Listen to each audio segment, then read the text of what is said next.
아멘. 오늘은 민수기 22장 말씀을 통해서 우리가 하나님의 말씀을 함께 나누도록 하겠습니다. 우리는 살아가다가 하나님의 뜻을 알아가고 싶을 때가 진짜 많습니다. 그래서 기도하면서 하나님의 뜻을 구할 때가 있습니다. 그런데 우리가 하나님을 오해할 때가 있습니다. 그것은 자신이 하고 싶은 것을 마치 하나님의 뜻인 것으로 착각할 때가 있다는 겁니다. 하나님께서 원하시지 않는데 자기가 원하는데 그것이 마치 하나님인 것이 뜻인 것처럼 생각할 때가 있다는 겁니다. 그 말씀이 오늘 대표적인 예가 발람의 이야기입니다. 오늘 본문의 말씀에 나오는 이 발람의 이야기가 나옵니다. 여기서는요 조금 약간 헷갈리는 부분이 있습니다. 왜냐하면 그 두 주인공 이름이 한 자음 차이거든요. 그러니까 발락, 발람 이렇게 차이입니다. 그렇기 때문에 우리가 한번 따라해 봅시다. 자, 모압 왕 발락. 락 할 때 확실히 락 하셔야 돼요. 그다음에 헷갈리니까 야, 모압 왕 발락. 점술가 발람입니다. 람과 락이에요. 그래서 왕은 락이고 점술가 선지자라고 불리는 자는 발람입니다. 그래서 이야기를 할 때 헷갈려서는 안 됩니다. 그래서 우리가 확실히 하고 혹시 제가 실수하더라도 이 사람은 발람이구나. 이 사람은 발락이구나. 이렇게 여러분들이 알아서 듣는 것이 훨씬 더 좋습니다. 그래서 오늘 모압 왕 발락과 선지자 발람에 대해서 이야기를 하고 있습니다. 이스라엘 백성들이 40년간 광야 생활을 마치고 이제 북쪽으로 진군합니다. 가나안 땅을 가기 위해서 에돔, 모압을 지나가고 그곳에 있었습니다. 때문에 주위에 있는 왕들이 이스라엘의 행진, 곧 진군으로 말미암아 두려움을 느꼈습니다. 긴장함을 느꼈어요. 모압 왕 발락도 마찬가지였습니다. 그래서 모압 왕 발락이 어떻게 하면 이 많은 대군들, 이 많은 사람 200만 명을 쳐부술 수 있을까라는 고민을 하다가 한 가지 꾀를 내었습니다. 그 당시 유명한 점술가 발람이 있었습니다. 그래서 모압 왕 발락은 이 점술가 발람을 초대해서 이스라엘 백성들을 저주하려고 하였습니다. 그리고 저주하고 전쟁을 해서 이기고 싶은 마음이 있었던 겁니다. 그래서 모압 왕 발락은 모압이 어디 있습니까? 가나안 땅 우측편에 있는 거 여러분 기억하시죠? 느보산 있는 것. 그 주위에 있었던 것이 바로 저 북쪽에 올라가서 유프라테스 강 유역에 있는 그리고 메소포타미아 지역에 있는 바로 튀르키예까지 가서 발람을 모셔오려고 했습니다. 그게 바로 모압 왕 발락이 한 행동이었습니다. 그 말씀이 오늘 5절과 6절 말씀이 있습니다. 읽어보겠습니다. 시작.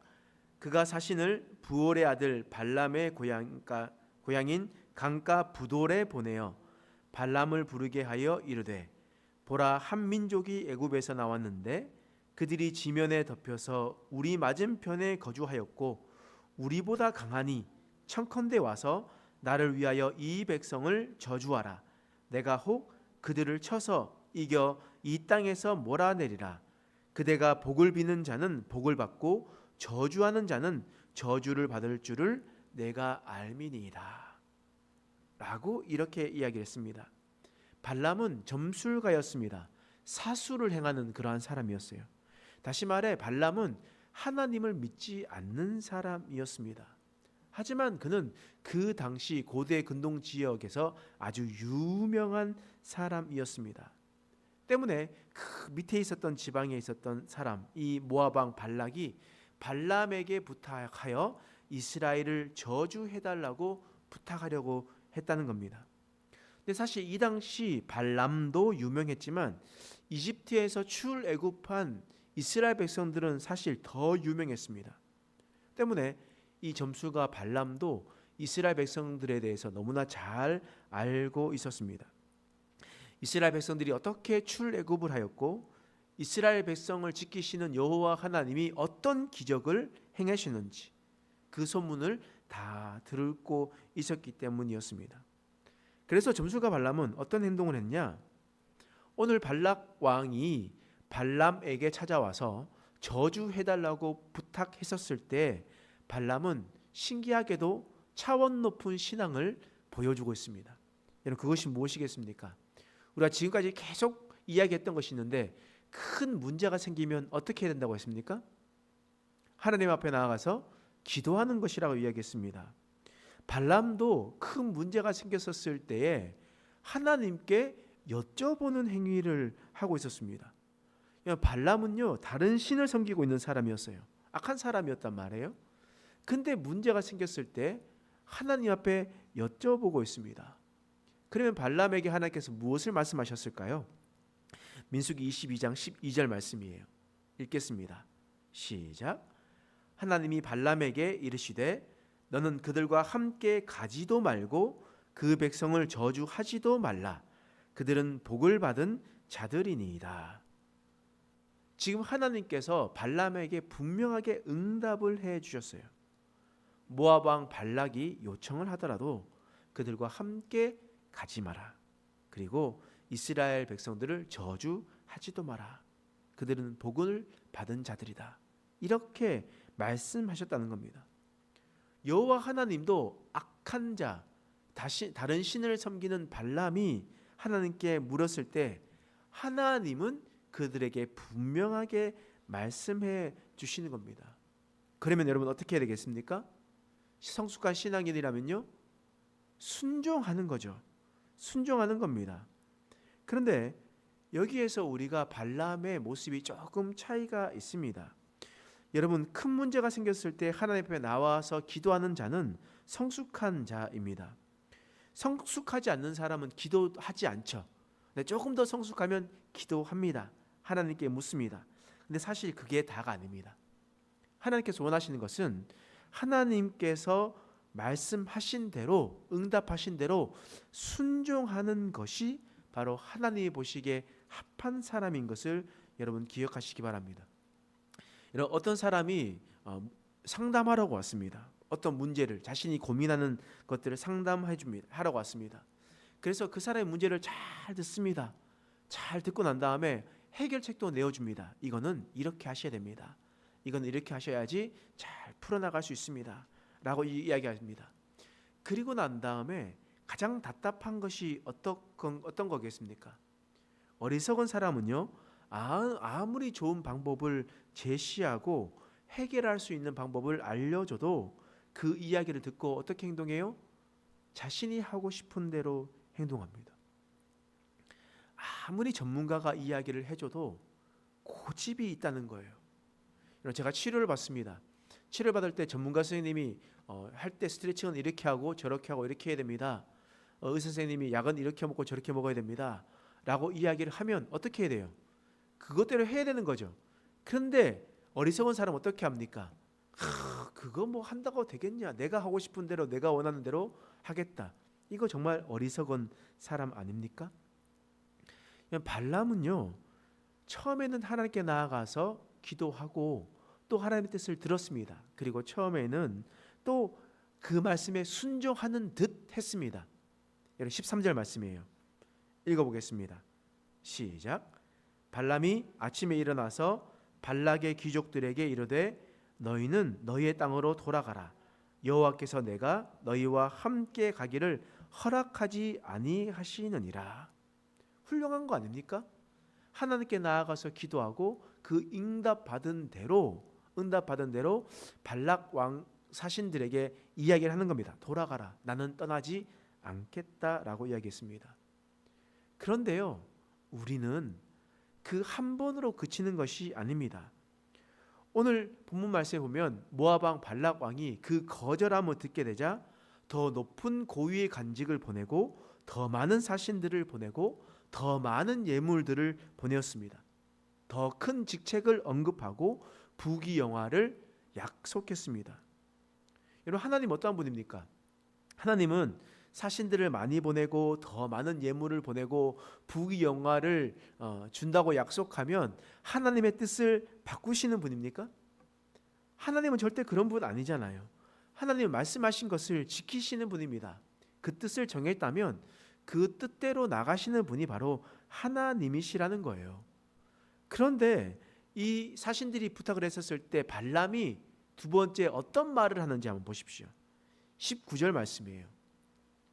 읽겠습니다. 시작. 그런즉 이제 너희도 이 밤에 여기서 유숙하라. 여호와께서 내게 무슨 말씀을 더 하실는지 알아보리라. 생각해 보십시오. 하나님께서 더 하실 말씀이 있겠습니까? 없겠습니까? 하나님께서는 정하신 것은 지키시는 분입니다. 따라서 더 하실 말씀이 없어요. 그런데 왜 너희는 여기서 유숙하고 돌아가라가 아니라 여기 잠시만 기다려봐라. 내가 오늘 이 밤에 하나님께 다시 가서 내가 물어보겠다. 이게 왜 그렇겠습니까? 여러분, 모압 왕 발락이 이야기하는 말이 너무 유혹적이었기 때문입니다. 하나님께서 말씀하셨지만 자신은 더 많은 재물, 높은 관직, 그리고 부귀영화를 사랑했기 때문입니다. 그래서 하나님의 뜻이 정해져 있음에도 불구하고 자신의 뜻을 맞추기 위해서 자신의 생각대로 하고 싶어서 이런 말을 하고 있었다라는 겁니다. 여러분, 이처럼 하나님의 뜻이 정해졌음에도 불구하고 자신의 뜻을 맞추려고 하는 사람은 어리석은 사람입니다. 왜냐하면 하나님은 중심을 보시는 분이시거든요. 하나님께서 중심을 보시기 때문에 우리가 여러 가지 고민들과 하나님께 나아가서 기도할 때 하나님께서 그 중심을 보시면서 생각을 하는 거예요. 하나님은 이미 발람 마음에 있는贪심과 욕심과 물질에 대한 집착을 이미 다 알고 있었습니다. 우리도 한번 생각해 보십시오. 문제가 있어서 하나님께 기도합니다. 하나님께 응답받습니다. 그런데 우리가 하나님의 뜻이 정해져 있음에도 불구하고 나의 욕심과 탐욕 때문에 내 생각대로 움직이지 않습니까? 하나님께서 이것을 정해주시고 살아가라고 말했는데 우리의 마음이 처음에는 발람과 같이 하나님의 말씀을 지키는 듯 하였으나 후에 하나님의 말씀을 배반하는 것은 그것은 순종입니까? 불순종입니까? 불순종이잖아요. 이는 멸망으로 갈 수밖에 없는 지름길임을 여러분 기억하시기 바랍니다. 오늘 말씀을 통해서 발람의 이야기를 들었습니다. 발람은 마치 위대한 선지자인 듯 보이는 사람이었습니다. 큰 문제가 생겼을 때 하나님께 나아가서 기도하고 또 그 응답받는 대로 사람들의 이야기하고 순종하는 듯 했던 사람이었습니다. 그러나 끝내 그의 탐심과 욕심으로 그는 멸망의 길에 들어가는 사람이 되어버렸습니다. 우리도 이 세상을 살아갈 때 처음 마음을 잘 지키고 첫사랑을 유지하며 하나님의 말씀에 끝까지 순종하며 순복하는 저와 여러분 되시길 간절히 소망합니다. 기도하겠습니다. 하나님, 오늘 말씀을 통하여 우리를 새롭게 하신 것을 감사합니다. 우리는 처음에는 하나님의 말씀을 지키며 살아가려고 합니다. 그러나 그 후에는 우리의 마음속에 있는 탐심이 우리를 집어 삼킬 때가 너무나 많습니다.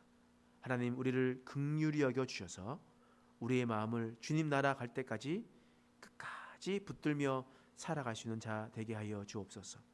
우리의 중심을 보시는 하나님께 나아갈 때에 우리의 탐욕과 그 탐욕은 우상 숭배라 했는데 우리가 그것을 다 내려놓고 하나님만 사랑하며 나가는 자 되게 하여 주옵소서. 감사드리며 예수님의 이름으로 간절히 기도드립니다. 아멘.